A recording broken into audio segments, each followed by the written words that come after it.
സർവശക്തനായ ദൈവത്തിൻ്റെ അതിപരിശുദ്ധ നാമം അതിയായി മഹത്വപ്പെടുമാറാകട്ടെ. നിങ്ങൾ ശ്രവിക്കുന്നത് ജീസസ് വോയിസ് മെസ്സേജ്. എല്ലാവർക്കും വീണ്ടും സ്വാഗതം. അല്പസമയ ധ്യാനത്തിന് തിരഞ്ഞെടുത്ത ഒരു തിരുവചനം വായിക്കുന്നു. സങ്കീർത്തനം 107 28 മുതൽ 30 വരെ. അവർ തങ്ങളുടെ കഷ്ടതയിൽ യഹോവയോട് നിലവിളിച്ചു. അവിടുന്ന് അവരെ അവരുടെ ഞെരുക്കങ്ങളിൽ നിന്ന് വിടുവിച്ചു. അവിടുന്ന് കൊടുങ്കാറ്റിനെ ശാന്തമാക്കി.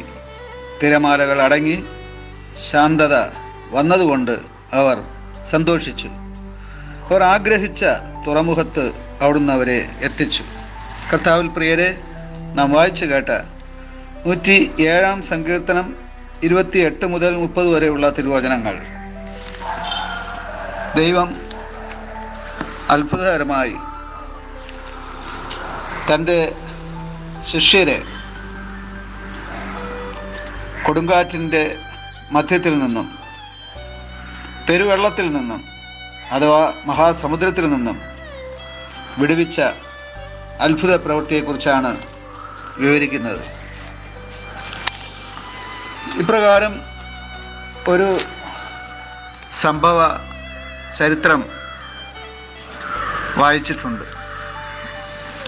1830 സ്കോട്ടിഷ് മിഷണറി അലക്സാണ്ടർ ഡഫിൻ്റെ ഇന്ത്യയിലേക്കുള്ള ആദ്യ യാത്രക്കിടെ സംഭവിച്ച ഒരു അപകടമായിരുന്നു അത്. ദക്ഷിണാഫ്രിക്കയുടെ തീരത്ത് വച്ച് ഒരു വലിയ കൊടുങ്കാറ്റിൽ അവർ സഞ്ചരിച്ചിരുന്ന കപ്പൽ തകരുവാനിടയായി.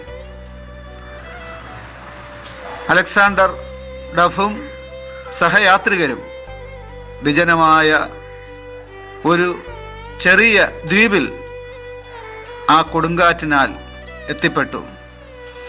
കുറച്ചു സമയത്തിന് ശേഷം കപ്പൽ ജോലിക്കാരിൽ ഒരാൾ ഡഫിൻ്റെ കൈവശമുണ്ടായിരുന്ന ബൈബിളിൻ്റെ ഒരു കോപ്പി കടൽ തീരത്ത് അടിഞ്ഞത് കണ്ടെത്തുവാനിടയായി. പുസ്തകം ഉണങ്ങിയപ്പോൾ ഡഫ് 107 സങ്കീർത്തനം രക്ഷപ്പെട്ടവരെ വായിച്ചു കേൾപ്പിച്ചു. അവർ ധൈര്യപ്പെട്ടു. ഒടുവിൽ ഒരു രക്ഷാപ്രവർത്തനത്തിനും മറ്റൊരു കപ്പൽ ഛേദത്തിനും ശേഷം അവർ ഇന്ത്യയിലെത്തുവാൻ ഇടയായി. 107 സങ്കീർത്തനത്തിൽ ദൈവം ഇസ്രായേലിനെ വിടുവിച്ച വഴികൾ വിവരിക്കുന്നു. അലക്സാണ്ടർ ഡഫും കപ്പൽ യാത്രക്കാരും ഈ വാക്യങ്ങളോട് താതാത്മ്യപ്പെട്ട് ആശ്വസിച്ചു.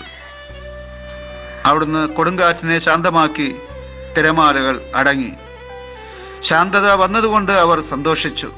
മാത്രമല്ല, അവർ ആഗ്രഹിച്ച തുറമുഖത്ത് അവിടുന്ന് അവരെ എത്തിക്കുകയും ചെയ്തു എന്ന് വചനം പറയുന്നു.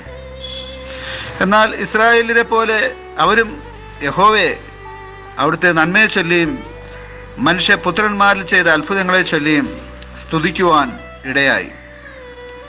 സങ്കീർത്തനം 107 28 മുതൽ 30 വരെ കാണുന്ന ഈ സംഭവം പുതിയ നിയമത്തിൽ വിശുദ്ധ മത്തായി എഴുതിയ സുവിശേഷത്തിലും മർക്കോസ് സുവിശേഷത്തിലും വിവരിച്ചിരിക്കുന്നു. യേശു തൻ്റെ ശിഷ്യന്മാരുമായി മുന്നോട്ട് പോകുമ്പോൾ ഉണ്ടായ ഒരു വലിയ കൊടുങ്കാറ്റിനെ കുറിച്ചാണ് അവിടെ നാം കാണുന്നത്.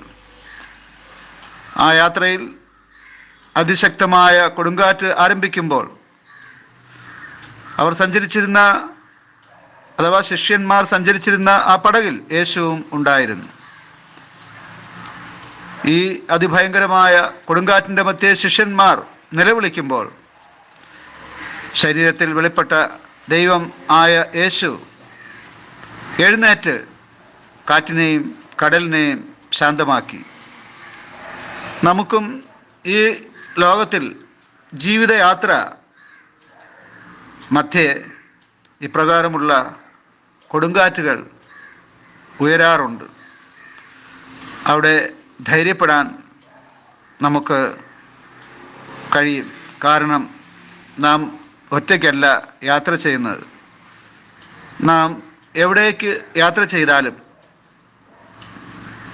നാം ആരാധിക്കുന്ന ആരാധ്യനായ സർവശക്തനായ ദൈവം എപ്പോഴും നമ്മോടൊപ്പം യാത്ര ചെയ്യുന്നുണ്ട്. അതുകൊണ്ട് ഏത് കൊടുങ്കാറ്റിൻ്റെ മധ്യത്തിലും നമുക്ക് ആശ്വസിക്കാം. ആമേൻ, ആമേൻ. അന്ത്യകാലാഭിഷേകം സകല ജഡത്തിന്മേലും കൊയ്ത്തുകാല സമയമല്ലോ, ആത്മാവിൽ നിറയ്ക്കണമേ. അന്ത്യകാലാഭിഷേകം സകല ജഡത്തിന്മേലും കൊയ്ത്തുകാല സമയമല്ലോ, ആത്മാവിൽ നിറയ്ക്കണമേ. തീ പോലെ ഇറങ്ങണമേ, അഗ്നിനാവായി പതിയണമേ, കൊടുങ്കാറ്റായി വീശണമേ, ആത്മനദിയായി ഒഴുകണമേ. തീ പോലെ ഇറങ്ങണമേ, അഗ്നിനാവായി പതിയണമേ, കൊടുങ്കാറ്റായി വീശണമേ, ആത്മനദിയായി ഒഴുകണമേ.